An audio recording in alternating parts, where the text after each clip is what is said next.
বিদ্রোহ, বৈশিষ্ট্য ও তার বিশ্লেষণ।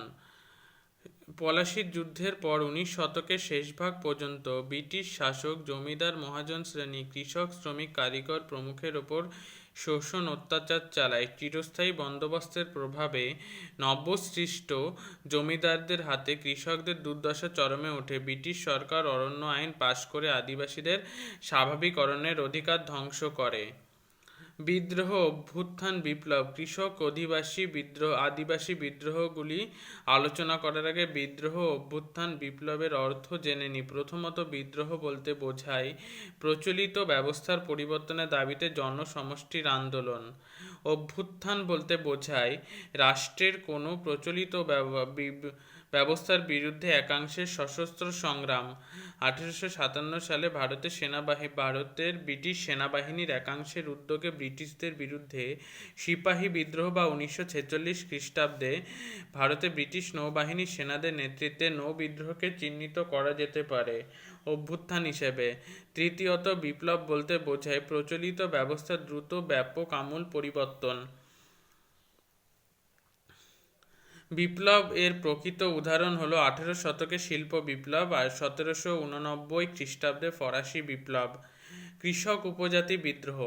আদিবাসী বা উপজাতি সম্প্রদায় হল ভারতের প্রাচীন বাসিন্দা। তারা অরণ্যের নানাবিধ সম্পদ আহরণ, পাথুরে অনুর্বর পতিত জমিতে চাষবাস প্রভৃতির দ্বারা জীবিকা নির্বাহ করত। কিন্তু ভারতের ব্রিটিশ শাসন প্রতিষ্ঠার পরে তাদের ওপর সীমাহীন শোষণ নেমে আসে।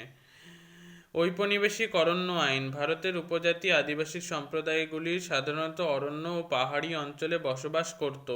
ভারতে ব্রিটিশ শাসন প্রতিষ্ঠিত হওয়ার পূর্বে আদিবাসীরা অরণ্যের কাঠ, ফলমূল ও বিভিন্ন বনজ সম্পদ সংগ্রহ, পশু পাখি শিকার প্রভৃতি দ্বারা জীবিকা নির্বাহ করত।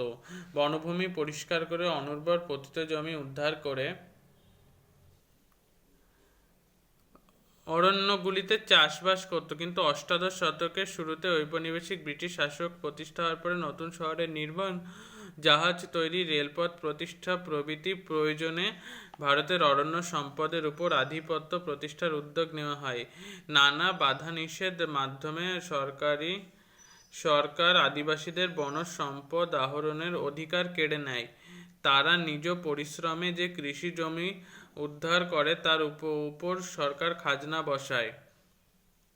সরকার 1855 খ্রিস্টাব্দে অরণ্য সনদের দ্বারা ভারতীয় অরণ্যের উপর নিয়ন্ত্রণ বৃদ্ধি করে। এর দ্বারা জনগণ কর্তৃক অরণ্যের কাঠ সংগ্রহ, কাঠের ব্যবসার উপর সরকার বাধা নিষেধ আরোপ করে। সরকার 1864 খ্রিস্টাব্দে বন বিভাগ গঠন করে ডায়েট্রিক ব্রান্ডিস নামে জনৈক জার্মানকে বন বিভাগের ইন্সপেক্টর জেনারেল হিসেবে নিয়োগ করেন। সরকার 1865 খ্রিস্টাব্দে প্রথম ভারতীয় অরণ্য আইন পাশ করে এদেশে অরণ্য সম্পদের উপর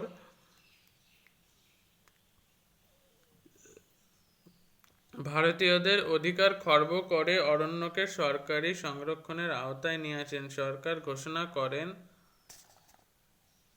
যে অরণ্যে ঘেরা যে কোনো ভূমি হলো সরকারের সম্পত্তি। সরকার 1869 খ্রিস্টাব্দে ফরেস্ট সার্ভিস গঠন করে এবং 1878 খ্রিস্টাব্দে দ্বিতীয় ভারতীয় অরণ্য আইনের দ্বারা অরণ্যের উপর নিজের অধিকার আরও সুপ্রতিষ্ঠিত করে। সরকারের এই পদক্ষেপের ফলে অরণ্যের উপর নির্ভরশীল ভারতের আদিবাসী সম্প্রদায় তাদের শত সহস্র বছরের অরণ্যের অধিকার হারিয়ে প্রচণ্ড দুর্দশার শিকার হয়। ফলে তারা সরকারের উপর প্রচণ্ড ক্ষুব্ধ হয়ে বিদ্রোহের পথে পা বাড়ায়, যার মধ্যে উল্লেখযোগ্য ছিল চুয়াড় বিদ্রোহ, কোল বিদ্রোহ, সাঁওতাল, মুন্ডা, ভিল বিদ্রোহ।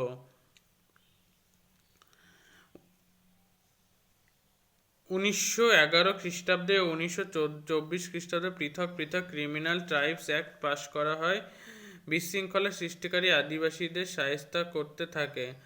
রংপুর বিদ্রোহ। দেবী সিংহ নামে জনক ব্যক্তি 1881 খ্রিস্টাব্দে ইস্ট ইন্ডিয়া কোম্পানির কাছ থেকে দিনাজপুর, রংপুর, এদ্রাকপুর পরগনা ইজারা সেখানকার জমিদারি ও প্রজাদের ওপর রাজস্বের হার বহুগুণ বৃদ্ধি করে। এই অর্থ আদায়ের উদ্দেশ্যে তিনি জমিদার কৃষকদের ওপর অত্যাচার শুরু করেন। কৃষকরা গরু বাছুর, সম্পত্তি, এমনকি নিজেদের সন্তানদের বিক্রি করেও দেবী সিংহের শোষণ থেকে মুক্ত হতে পারত না। রাজস্ব মেটানোর জন্যে মহাজনের কাছ থেকে নেওয়া ঋণের অর্থ শোধ দিতে না পারলে ঘরবাড়ি জমি থেকে উচ্ছেদ করা হতো। 1873 খ্রিস্টাব্দে 18 জানুয়ারি তেপা গ্রামে মিলিত হয়ে দেবী সিংহের বিরুদ্ধে বিদ্রোহ ঘোষণা করে, তারপর রাজস্ব দেওয়া বন্ধ করে। এই বিদ্রোহ রংপুর বিদ্রোহ নামে পরিচিত। বিদ্রোহের সময় রংপুরের কালেক্টর ছিলেন গুডল্যান্ড। বিদ্রোহীরা নুরুল উদ্দিনকে নেতা ও দয়ারাম শীলকে সহকারী নেতা নির্বাচিত করে স্থানীয় স্বাধীন সরকার গঠন করে। মোগলহাট ও পাটগ্রামের যুদ্ধে বিদ্রোহীরা সেনাপতি ম্যাকডোনাল্ডের নেতৃত্বাধীন ব্রিটিশ বাহিনীর কাছে পরাজিত হলে বিদ্রোহের অবসান ঘটে। চুয়াড় বিদ্রোহ। আদিবাসী চুয়াড় ও চুয়াড় জনগোষ্ঠী পশ্চিমবঙ্গে অবিভক্ত মেদিনীপুর জেলায় উত্তর পশ্চিমাংশ, বাঁকুড়া জেলার দক্ষিণ পশ্চিমে বসবাস করত। চুয়াড়রা কৃষিকাজ ও পশু শিকার করত। পাইক জমিদারদের অধীনে পাইক সৈনিকের কাজ করত। 18 শতকে চুয়াড়া ইংরেজদের শোষণ অত্যাচারের বিরুদ্ধে যে বিদ্রোহ ঘোষণা করে তা চুয়াড় বিদ্রোহ নামে পরিচিত। বিদ্রোহের বিবরণ। ঘাটশিলায় ধলভূমের রাজা জগন্নাথ এই বিদ্রোহ ঘোষণা করেন। প্রথম পর্যায়ে চুয়াড়দের জমির মালিকানা আর পাইকদের পেশা থেকে বিতাড়িত করা হয়, ফলে দুর্দশা বেড়ে যায়। জঙ্গলমহল সহ বিভিন্ন এলাকায় চুয়াড় বিদ্রোহ ছড়িয়ে পড়ে। এই বিদ্রোহের অগ্রভাগে ছিলেন বাঁকুড়া রায়পুরের জমিদার দুর্জন সিং, মেদিনীপুরের রানী শিরোমণি। তারা বিভিন্ন জমিদার আদিবাসীদের চুয়াড় বিদ্রোহে সামিল করান। বিদ্রোহে অসামান্য অবদানের জন্য রানী শিরোমণি মেদিনীপুরের লক্ষ্মীবাঈ নামে পরিচিত হন। ইংরেজ পুলিশ বাহিনীর বিদ্রোহীদের ওপর দমনপীড়ন চালায় এবং রানী শিরোমণির হত্যার ফলে বিদ্রোহ থেমে যায়। এখানে চুয়াড় বিদ্রোহের বৈশিষ্ট্য দেওয়া আছে। প্রথমত, বিদ্রোহী চুয়াড়রা সশস্ত্র উপজাতি সম্প্রদায়ভুক্ত মানুষ ছিল, অস্ত্র চালনা যুদ্ধ সহজাত ছিল। দ্বিতীয়ত, মেদিনীপুর, বাঁকুড়া, ধলভূম অঞ্চলে স্থানীয় জমিদারদের ওপর ভূমি রাজস্বের বোঝা বাড়িয়ে দেয় ইংরেজ সরকার, ফলে জমিদাররা বিদ্রোহ শুরু করে চুয়াড়রা জমিদারদের পক্ষ নিতে থাকে। চুয়াড় বিদ্রোহ দুটি পর্যায়ে সংগঠিত হয়। প্রথম পর্যায়ে চুয়াড় বিদ্রোহ 1767 এবং দ্বিতীয় পর্যায়ে 1798। বিশ্লেষণ। চুয়াড় বিদ্রোহ ব্যর্থ হলেও কয়েকটি গুরুত্বপূর্ণ ফলাফল লক্ষ্য করা যায়। ব্রিটিশ এর অত্যাচারের বিরুদ্ধে পিছিয়ে পড়া চুয়াড়রা বিদ্রোহ শুরু করে দৃষ্টান্ত স্থাপন করে, কেননা নিরক্ষর চুয়াড়রা 18 শতকে ব্রিটিশ শাসনের বিরুদ্ধে যে প্রতিবাদ শুরু করে তা শিক্ষিত সম্প্রদায় শুরু করেছিল আরও অন্তত 100 বছর পরে। দ্বিতীয়ত, জমিদার কৃষকরা ঐক্যবদ্ধ হয়ে বিদ্রোহে সামিল হয়। চুয়াড়দের ওপর কঠোর নিয়ন্ত্রণ বজায় রাখার উদ্দেশ্যে সরকার এখানকার শাসন ব্যবস্থার পরিবর্তন ঘটে। বিষ্ণুপুর শহরকে কেন্দ্র করে দুর্গম বনাঞ্চল নিয়ে জঙ্গলমহল নামে একটি বিশেষ জেলা গঠন করা হয়। কোল বিদ্রোহ 1831 থেকে 32। বিহারের ছোটনাগপুরে আদিবাসী কোলদের বসবাস ছিল। 1820 সালে ইস্ট ইন্ডিয়া কোম্পানি ছোটনাগপুরে শাসন ব্যবস্থা নেয়। তার আগে থেকে জমিদারদের বিরুদ্ধে ক্ষোভ জমা হয়। নতুনভাবে ব্রিটিশদের উৎপত্তি, সহজ সরল কোলরা আতঙ্কিত হয়ে পড়ে। 1820-21 সালে কোলরা পোড়াহাটের জমিদার তার সহযোগী ইংরেজ সেনাপতি রোগসেস এর বিরুদ্ধে চাইবাসার যুদ্ধে পরাজিত হলে ইস্ট ইন্ডিয়া কোম্পানি তাদের সহযোগী জমিদার, মহাজন, ব্যবসায়ী কোলদের ওপর তীব্র শোষণ অত্যাচার শুরু করে, ফলে আদিবাসী কোলরা 1831 থেকে 32 খ্রিস্টাব্দে শক্তিশালী বিদ্রোহ শুরু করে। বিদ্রোহের বিবরণ। প্রথমত, ইস্ট ইন্ডিয়া কোম্পানি নতুন ভূমি রাজস্ব ব্যবস্থার ফলে বহিরাগত দিকুদের হাতে রাজস্ব ভার চলে যায়। দ্বিতীয়ত, রাজস্ব নামক মাত্রা অতিরিক্ত বৃদ্ধি এবং তা আদায়ের জন্য প্রবল অত্যাচার, সাধারণত কৃষকদের জমি থেকে উৎখাত, এমনকি নারী নির্যাতন কিছুই বাদ দিত না। পানীয় মদের ওপর উচ্চ হারে কর আরোপ, রাস্তাঘাটে তৈরিতে বেগার শ্রম, ইচ্ছার বিরুদ্ধে আফিম চাষে কোলদের বাধ্য করা, কোলদের প্রচলিত আইন বিচার ব্যবস্থায় রদ করে ব্রিটিশ আইন কানুন লাগানো। কোল বিদ্রোহ শুরু হওয়ার পর তা দ্রুত সিংভূম, মানভূম, রাঁচি, হাজারিবাগ, পালামো সর্বত্র ছড়িয়ে পড়ে। বিদ্রোহী নেতারা ছিলেন বুদ্ধ ভগত, জুয়া ভগত, সিংরাই, ঝিন্দ্রাই, মানকি, সুই মুন্ডা প্রভৃতি। ক্যাপ্টেন উইলকিনসনের নেতৃত্বে ইংরেজ বাহিনী বিদ্রোহের উপর দমনপীড়ন শুরু করে। ইংরেজ বাহিনী হাজার হাজার আদিবাসীকে নির্মমভাবে হত্যা করে। বৈশিষ্ট্য। কোলরা আদিবাসী সম্প্রদায়ভুক্ত ছিল। দ্বিতীয়ত, ছোটনাগপুর অঞ্চলে অরণ্যের অধিকার রক্ষার প্রশ্নে ঐক্যবদ্ধ হয়েছিল। তৃতীয়ত, কোলরা বিদ্রোহী নাগাড়া বাজিয়ে আম গাছের শাখা ও যুদ্ধের তীর বিলি করেছিল। চতুর্থত, শহরে শিক্ষিত মানুষ সমর্থন বা যোগাযোগ থেকে কোলরা বঞ্চিত ছিল। বিশ্লেষণ: কোল বিদ্রোহী ইংরেজদের আতঙ্কগ্রস্ত করে তুলেছিল। চার্লস মেটাকফ মনে করেন বিদ্রোহী কোলদের উদ্দেশ্য ছিল ইংরেজ শাসন ব্যবস্থার অবসান ঘটানো, তবে এই বিদ্রোহের কিছু সীমাবদ্ধতা ছিল। প্রথমত, কোল বিদ্রোহের সুযোগ্য নেতার অভাব। দ্বিতীয়ত, আঞ্চলিক ক্ষেত্রে সীমাবদ্ধ হওয়ায় দীর্ঘস্থায়ী হতে পারেনি। তৃতীয়ত, বিদ্রোহের মধ্যে যোগাযোগ যথেষ্ট অভাব ছিল। এসব কারণে বিদ্রোহে শেষ পর্যন্ত ব্যর্থ হয়। কোল বিদ্রোহের ফলাফল: বিদ্রোহের ফলে কোল অধ্যুষিত অঞ্চলে কোম্পানি নীতিতে কিছু পরিবর্তন ঘটায়। কোলদের জন্য দক্ষিণ পশ্চিম সীমান্ত এজেন্সি নামে পৃথক ভূখণ্ড করা হয়। তৃতীয়ত, সেখানে ব্রিটিশ আইন কানুনের পরিবর্তে কোলদের নিজস্ব আইন কানুন চালু করা হয়। চতুর্থত, জমিদাররা যেসব জমি দখল করে নিয়েছিল তা কেড়ে নিয়ে কোলদের ফিরিয়ে দেওয়া হয়।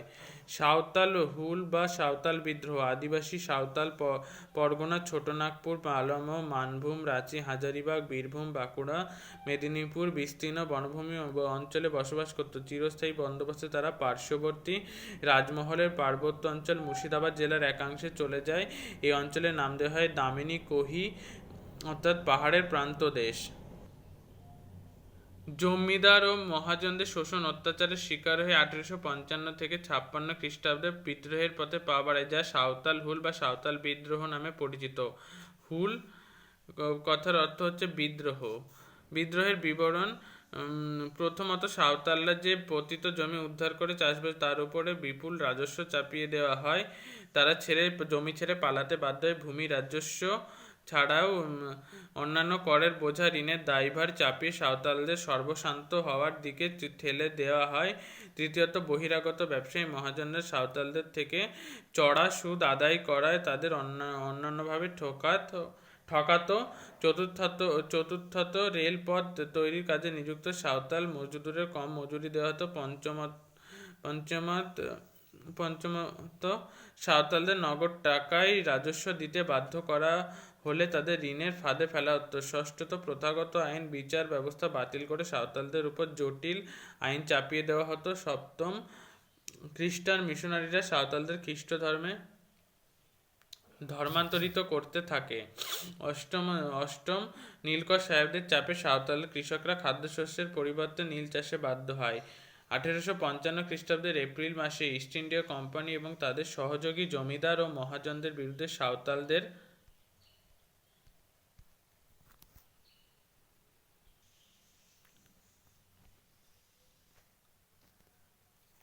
সশস্ত্র বিদ্রোহ শুরু করে। এই বিদ্রোহের নেতা ছিলেন সিধু কানু নামে দুই ভাই। এছাড়া চাঁদ, ভৈরব, বীর সিং, কালো প্রামাণিক, ডোমান মাঝি প্রমুখ ছিলেন। সিধু কানুর নেতৃত্বে 10,000 সাঁওতাল 30 জুন ভাগনাডিহির মাঠে জড়ো হয় শোষণমুক্ত সাঁওতাল রাজ্য প্রতিষ্ঠার কথা ঘোষণা করে। বৈশিষ্ট্য: ঔপনিবেশিক ব্রিটিশ শাসনের বিরুদ্ধে সংগঠিত সাঁওতাল বিদ্রোহের অনেক বৈশিষ্ট্য ছিল। নারী পুরুষ নির্বিশেষে সাঁওতাল সম্প্রদায়ের সব বয়সের মানুষ সামিল হয়। দরিদ্র, কামার, কুমোর, গোয়ালা, তাঁতি, ডোম সম্প্রদায়ের মানুষরা অংশ নেয়। সাঁওতাল বিদ্রোহের সাধারণ তীর, ধনুক, বল্লম প্রভৃতি দিয়ে আধুনিক অস্ত্রসজ্জে সজ্জিত ইংরেজ বাহিনীর বিরুদ্ধে যুদ্ধে সামিল হয়। চতুর্থ, বিদ্রোহীদের আক্রমণের প্রধান লক্ষ্য ছিল ডাকঘর, থানা, রেল স্টেশন, মহাজন বাংলো। পঞ্চম, ছোটনাগপুর অঞ্চলে ব্রিটিশ শাসনের অবসান ঘটানো এবং বহিরাগত জমিদার, মহাজন, ব্যবসায়ীদের আধিপত্য ধ্বংস করাই ছিল সাঁওতাল বিদ্রোহের উদ্দেশ্য। বিশ্লেষণ: সাঁওতাল বিদ্রোহের বৈশিষ্ট্যগুলি থেকে বিদ্রোহের প্রকৃত চরিত্র ফুটে ওঠে। সাঁওতাল বিদ্রোহ ব্যর্থ হলেও এর ফলাফল ও গুরুত্ব ছিল সুদূর প্রসারী। প্রথমত, সাঁওতালদের ক্ষোভের আগুন নিম্নবর্ণের হিন্দুদের মধ্যে ছড়িয়ে পড়েছিল। দ্বিতীয়, এই বিদ্রোহের পর সরকার সাঁওতাল এলাকায় সুদের হার বেঁধে দেয়। সরকার সাঁওতালদের পৃথক উপজাতি হিসেবে ঘোষণা করে সাঁওতাল পরগনা জেলা গঠন করে। চতুর্থ, সরকার ঘোষণা করে যে এই এলাকায় ব্রিটিশ আইন কার্যকর হবে না। সাঁওতাল এলাকায় বাঙালি, মহাজন, বহিরাগতদের নিষিদ্ধ করে। খ্রিস্টান মিশনারিদের এই অঞ্চলে প্রবেশ এবং সাঁওতালদের খ্রিস্ট ধর্ম প্রচারের অবাধ সুযোগ দেওয়া হয়।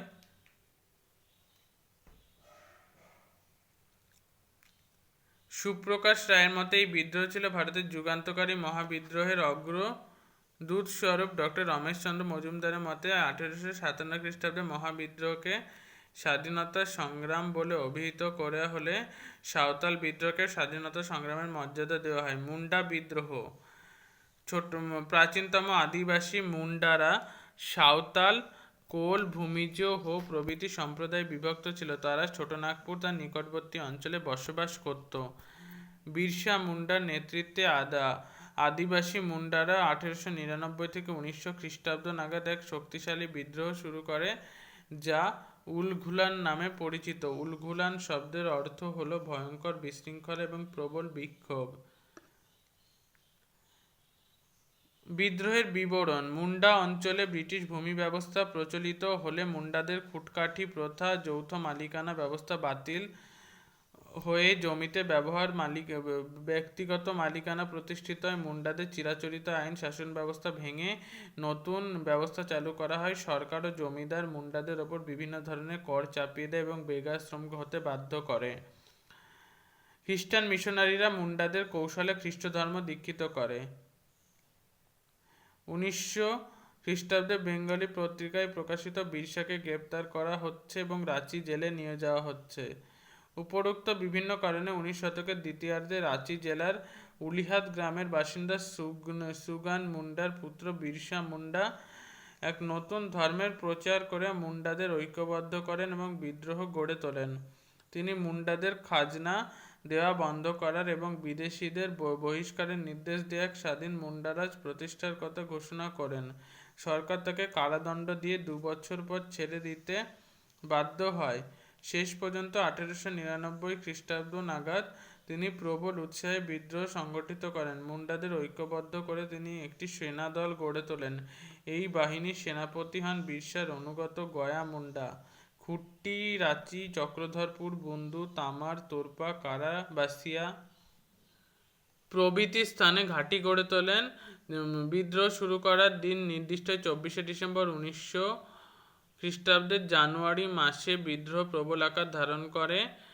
বহু বিদ্রোহীর ফাঁসি হয়। দীর্ঘমেয়াদী কারাদণ্ডের মধ্যে দিয়ে বিদ্রোহ সমাপ্ত হয়। বিরসা মুন্ডা রাঁচি জেলে কলেরায় আক্রান্ত হয়ে মাত্র 25 বছর বয়সে মারা যান। মুন্ডা বিদ্রোহের বৈশিষ্ট্য। 3টি বৈশিষ্ট্য দেখা যাচ্ছে। এইবার মুন্ডা বিদ্রোহের বিশ্লেষণ। দরিদ্র মুন্ডা কৃষকরাই ছিল মুন্ডা বিদ্রোহের চালিকা শক্তি। এই জন্য নরহরি কবিরাজ একে কৃষক বিদ্রোহের বলে অভিহিত করেছেন। ভিল বিদ্রোহ। ভারতের উপজাতি সম্প্রদায়ের অন্যতম প্রাচীন শাখা হলো ভিল। বর্তমানে গুজরাট ও মহারাষ্ট্রের খানদেশ এবং তার সংলগ্ন সুবিস্তৃত অঞ্চলে ভিল জাতির বসবাস। 1918 খ্রিস্টাব্দে এটি কোম্পানির অধীনে চলে আসে। ভিলরা বিদ্রোহ শুরু করে ব্রিটিশদের নতুন ভূমি ব্যবস্থার বিরুদ্ধে। ভিলরা বহিরাগত ব্রিটিশ শাসকদের সাড়া দেয়নি। এই বিদ্রোহ ভিল নামে পরিচিত। ভিলদের এই বিদ্রোহ 1819 খ্রিস্টাব্দে ব্যাপক আকার নেয়। মহারাষ্ট্রের নেতা ত্রিম্বকজির প্রেরণায় উদ্বুদ্ধ হয়ে ভিল জাতি বিদ্রোহের পথে পা বাড়ায়। ভিল বিদ্রোহের অন্যতম নেতা ছিলেন সেওয়ারাম। 1819 খ্রিস্টাব্দে বিদ্রোহ ব্যর্থ হলেও পরবর্তীকালে 1825, 36, 46 খ্রিস্টাব্দে ভিল জাতি বিদ্রোহে সামিল হয়। সন্ন্যাসী ফকির বিদ্রোহ। বাংলায় ওয়াহাবি ফরাজি আন্দোলন। এই বিদ্রোহগুলির অতি সংক্ষিপ্ত আলোচনা সহ বৈশিষ্ট্য বিশ্লেষণ। সন্ন্যাসী ফকির বিদ্রোহ 1763 থেকে 1800 খ্রিস্টাব্দ। বঙ্কিমচন্দ্র চট্টোপাধ্যায়ের আনন্দমঠ এবং দেবী চৌধুরানীতে এই বিদ্রোহের উল্লেখ পাওয়া যায়। বিদ্রোহের বিবরণ। সন্ন্যাসী ফকির বিদ্রোহের নেপথ্যে বিভিন্ন ঘটনা দায়ী। প্রথমত, জমিদার কৃষকদের ওপর চাপানো অতিরিক্ত রাজস্বের কারণে সন্ন্যাসী ফকিরদের অনুদানে ভাটা। দ্বিতীয়ত, বাংলায় তারা প্রবেশে বাধা দান। তৃতীয়ত, তাদের ভূমি রাজস্বের পরিমাণেও অস্বাভাবিক বৃদ্ধি ও সেই সঙ্গে সরকার জমিদারদের শোষণ। চতুর্থ, তীর্থযাত্রায় কর আরোপ ও ধর্মাচরণে বাধা দেওয়া। পঞ্চম, 1771 খ্রিস্টাব্দে 115 জন ফকিরকে হত্যা করে সন্ন্যাসী ফকিরদের ক্ষুব্ধ করে তোলা। এই বিদ্রোহের নেতাদের মধ্যে অন্যতম ছিলেন দেবী চৌধুরানী, ভবানী পাঠক, চেরাগ আলী, মজনু শাহ, মুসা শাহ, কৃপানাথ প্রমুখ। 1863 খ্রিস্টাব্দে ঢাকায় প্রথম এই বিদ্রোহ শুরু হয়। পরে বর্তমান বাংলাদেশের নাটোর, রংপুর প্রভৃতি স্থানে সন্ন্যাসীদের ক্ষোভ সংঘাতে রূপ নেয়। বিদ্রোহীদের হাতে ব্রিটিশ সেনাপতি থমাস এডওয়ার্ড এর মৃত্যু হয়। বগুড়া, মালদহ, দিনাজপুর, ময়মনসিংহ, ফরিদপুর, কোচবিহার, জলপাইগুড়ি, মেদিনীপুর, বীরভূম প্রভৃতি স্থানে বিদ্রোহীরা ব্রিটিশদের বিরুদ্ধে সংঘাতে অনেক ক্ষেত্রে সাফল্য পায়। অন্তত 1802 খ্রিস্টাব্দ পর্যন্ত বিক্ষিপ্তভাবে এই বিদ্রোহ চলে। বৈশিষ্ট্য: বাংলায় সন্ন্যাসী ফকির বিদ্রোহের নানান বৈশিষ্ট্য ছিল। প্রথমত, বিদ্রোহীরা ধর্মচর্চায় ও তীর্থে তীর্থে অধিকাংশ সময় ব্যয় করলেও তারা কৃষিকে মূলত পেশা হিসেবে গ্রহণ করেছিল। দ্বিতীয়ত, সন্ন্যাসী ফকির বিদ্রোহে হিন্দু মুসলিম নির্বিশেষে বিভিন্ন নেতা নেতৃত্ব দেন। বিদ্রোহীদের আক্রমণের প্রধান লক্ষ্য ছিল ইংরেজ কোম্পানি, কুঠি, রাজস্ব দপ্তর, জমিদারদের বাসভবন, গোলাঘর প্রভৃতি। চতুর্থ, বিদ্রোহীরা প্রথমে দিকে ইংরেজ বাহিনীকে পরাস্ত করতে সমর্থ হয়, তবে শেষ পর্যন্ত তারা আধুনিক অস্ত্রশস্ত্রে সজ্জিত ইংরেজ সেনাবাহিনীর কাছে পরাজিত হলে বিদ্রোহ ব্যর্থ হয়। বিশ্লেষণ: এবারে বাংলার ওয়াহাবি আন্দোলন। ওয়াহাবি কথার অর্থ নবজাগরণ। আব্দুল ওয়াহাব নামে জনৈক ব্যক্তি 18 শতকে আরব দেশে ইসলাম ধর্মে যে সংস্কার আন্দোলন শুরু করেন তা ওয়াহাবি নামে পরিচিত। ভারতে ওয়াহাবি আন্দোলনের প্রকৃত প্রতিষ্ঠাতা ছিলেন উত্তরপ্রদেশের রায়বেরেলির বাসিন্দা সৈয়দ আহমদ। আন্দোলনের বিবরণ: বাংলায় ওয়াহাবি আন্দোলনের নেতৃত্ব দেন তিতুমির, তার প্রকৃত নাম মীর নিসার আলী। মক্কায় হজে গিয়ে তিনি ওয়াহাবি আন্দোলনের প্রাণপুরুষ সৈয়দ আহমেদের সান্নিধ্যে এসে ওয়াহাবি আদর্শে অনুপ্রাণিত হন। তিতুমির 1830 খ্রিস্টাব্দে 300 অনুগামী নিয়ে পুরার জমিদার কৃষ্ণদেব রায়ের বাড়ি আক্রমণ করেন। তিতুমিরের নেতৃত্বে 24 পরগনা, নদিয়া, যশোর, মালদহ, রাজশাহী, ঢাকা জেলাগুলিতে ওয়াহাবি আন্দোলন দ্রুত ছড়িয়ে পড়ে। বহু দরিদ্র নিম্নবর্গের হিন্দু এই আন্দোলনে যোগ দেয়। ব্রিটিশ শাসিত ভারতবর্ষকে তারা দারুল হার্ব বা বিধর্মীদের দেশ বলে ঘোষণা করে দারুল ইসলাম বা ইসলামের পবিত্র ভূমি ডাক দেন। তিতুমির বারাসতে বসিরহাটের বিস্তীর্ণ প্রান্তে ব্রিটিশ শাসনের অবসান ঘোষণা করেন। তিনি নিজেকে বাদশাহ এবং মঈনুদ্দিনকে প্রধানমন্ত্রী এবং গোলাম মাসুমকে সেনাপতি ঘোষণা করেন। তিনি নারকেল বেড়িয়া গ্রামে বাঁশের কেল্লা তৈরি করে তার দপ্তর প্রতিষ্ঠা করেন। এই ঘটনায় বারাসাত বিদ্রোহ নামে পরিচিত। স্থানীয় জমিদার ও নীলকরদের বাহিনী তিতুমিরের কাছে পরাজিত হলে ভারতের বড়লাট লর্ড বেন্টিং তিতুমিরের বিরুদ্ধে অভিযান পাঠান। বাঁশের কেল্লা কামানের গোলার আঘাতে ধ্বংস হয়। বহু বিদ্রোহীর ফাঁসি এবং দীর্ঘমেয়াদী কারাদণ্ড হয়। বৈশিষ্ট্য: ওয়াহাবি আন্দোলনের এবার বিশ্লেষণ। এখানে বাংলায় তিতুমিরের নেতৃত্বাধীন ওয়াহাবি আন্দোলনের চরিত্র বা প্রকৃতি নিয়ে ঐতিহাসিকদের মধ্যে মতভেদ রয়েছে। রমেশচন্দ্র মজুমদার, বিহারীলাল সরকার, কুমুদনাথ মল্লিক এই আন্দোলনের সাম্প্রদায়িক বলে মনে করেন। কেউ কেউ মনে করেন যে এই আন্দোলনের ধর্মোন্মাদ মুসলমানদের কাণ্ড এবং হিন্দু বিরোধী। অন্যদিকে হান্টার থর্নটন প্রমুখ এই আন্দোলনে কোনো সাম্প্রদায়িকতার ছাপ দেখতে পাননি। নরহরি কবিরাজ এবং ডক্টর কুয়েমউদ্দিন আহমেদ মনে করেন যে অত্যাচারী জমিদার নীলকর এবং ইংরেজদের বিরোধিতাই ছিল এই বিদ্রোহের মূল কারণ। তারিকা-ই-মুহাম্মদিয়া কথার অর্থ হলো মোহাম্মদ প্রবর্তিত পথ। এটি ছিল মুসলিম পুনরুজ্জীবনবাদী আন্দোলন। আব্দুল ওয়াহাব নামের জনৈক ব্যক্তির 18 শতকে আরব দেশে আন্দোলনের সূচনা করেন, তাই সাধারণভাবে এটি ওয়াহাবি আন্দোলন নামে পরিচিত। 18 শতকের প্রথম দিকে ভারতের ওয়াহাবি আন্দোলনের সূচনা করেন দিল্লির মুসলিম সন্তু শাহ ওয়ালিল্লাহ। এবং তার পুত্র আজিজ। তাদের মূল উদ্দেশ্য ছিল ভারতে ইসলামের শুদ্ধিকরণ ঘটিয়ে সমাজকে পবিত্র করা এবং কোরআনের নির্দেশ অনুসারে ধর্ম সমাজ গড়ে তোলা। তবে ভারতের বিভিন্ন স্থানে ভ্রমণ করে এদেশে ওয়াহাবি আন্দোলনের সর্বাধিক জনপ্রিয় করে তোলেন উত্তরপ্রদেশের রায়বেরেলির বাসিন্দা সৈয়দ আহমদ। তাই তাকে ভারতের ওয়াহাবি আন্দোলনের প্রকৃত প্রতিষ্ঠাতা বলা হয়। তিনি পাঞ্জাবের শিখ জাতির বিরুদ্ধে বালাকোটের যুদ্ধে পরাজিত ও নিহত হন।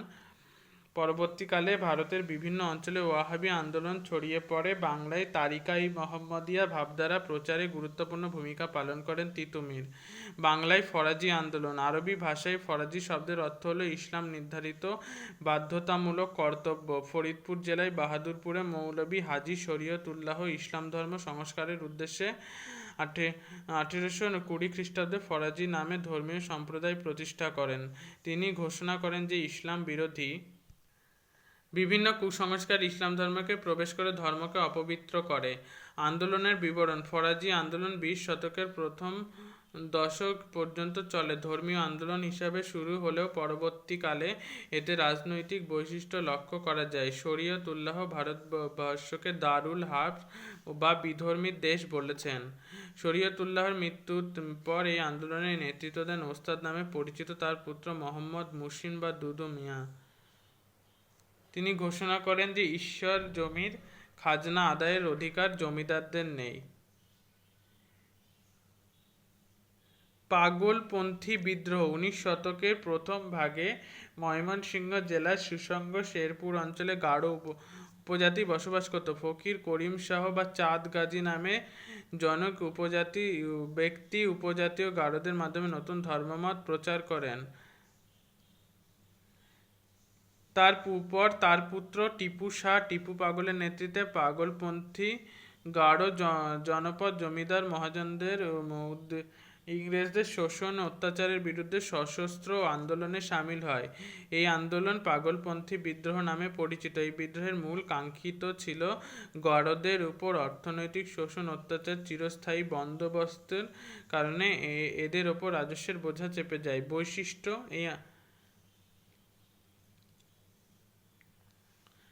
বৈশিষ্ট্য এবং বিশ্লেষণ। সেই আন্দোলনের নীল বিদ্রোহ। 18 শতকে ইংল্যান্ডে শিল্প বিপ্লব ঘটলে সেখানে বস্ত্র শিল্পের জন্য প্রয়োজনীয় নীলের চাহিদা বেড়ে যায়। ব্রিটিশ ইস্ট ইন্ডিয়া কোম্পানি এ সময় নীল চাষে একচেটিয়া অধিকার ভোগ করত। 1833 খ্রিস্টাব্দে সনদ আইনের দ্বারা নীল চাষে কোম্পানির একচেটিয়া অধিকার লুপ্ত হলে কোম্পানির বহু কর্মচারী ব্যক্তিগতভাবে এবং কোম্পানির বাইরের অন্যান্য ইংরেজরাও অতি লাভজনক নীল চাষে নেমে পড়ে। নীলকররা সীমাহীন শোষণ চালিয়ে দরিদ্র চাষিদের নীল চাষে বাধ্য করে। তাদের অত্যাচারের বিরুদ্ধে বাংলায় ক্ষুব্ধ চাষিরা 1859 খ্রিস্টাব্দ নাগাদ যে আন্দোলন গড়ে তোলেন তা নীল বিদ্রোহ নামে পরিচিত।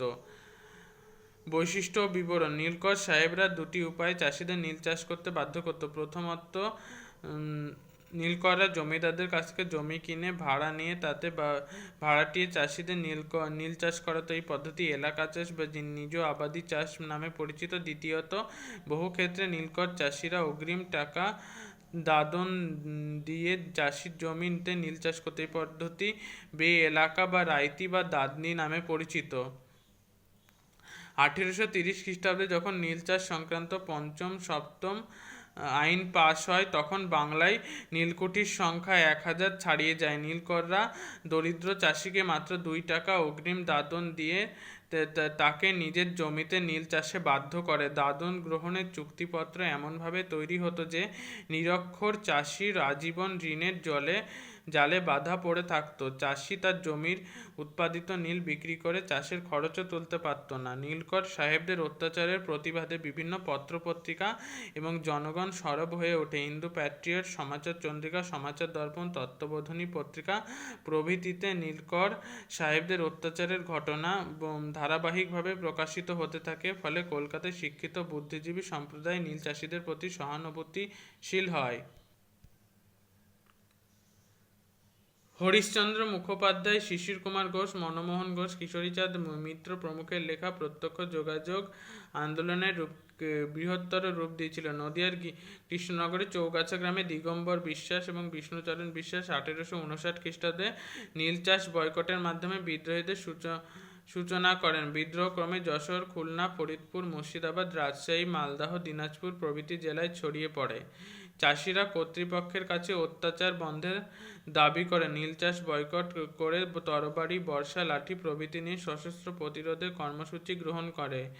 1860 খ্রিস্টাব্দে নীল কমিশন ইন্ডিগো এনকোয়ারি কমিশন গঠন করে। এই কমিশন নীল চাষিদের ওপর অত্যাচারের কথা স্বীকার করে নীল সরকার 1862 খ্রিস্টাব্দে নীল আইন পাশ করে জানায় যে চাষিদের জোর করে নীল চাষে বাধ্য করা যাবে না, এটি তাদের ইচ্ছাধীন। এর ফলে নীল বিদ্রোহের অবসান ঘটে।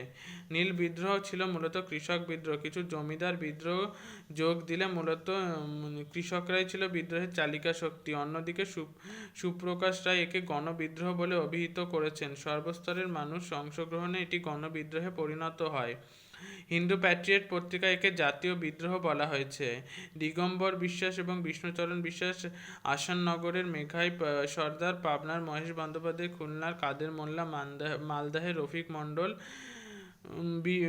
প্রমুখ আন্দোলনের নেতৃত্ব দেন। বিদ্রোহে অংশগ্রহণকারী জমিদারদের মধ্যে ছিলেন নারাইলের জমিদার রামরতন মল্লিক, সাধুহাটির জমিদার মধুরানাথ আচার্য, রানাঘাটের জমিদার শ্রীগোপাল পাল চৌধুরী, চণ্ডীপুরের জমিদার শ্রী হরি রায় প্রমুখ। বিদ্রোহের নেতৃত্ব দিয়ে দিগম্বর বিশ্বাস, বিষ্ণুচরণ বিশ্বাস বাংলার ওয়াট টাইটেলার, রামরতন মল্লিক বাংলার নানা সাহেব নামে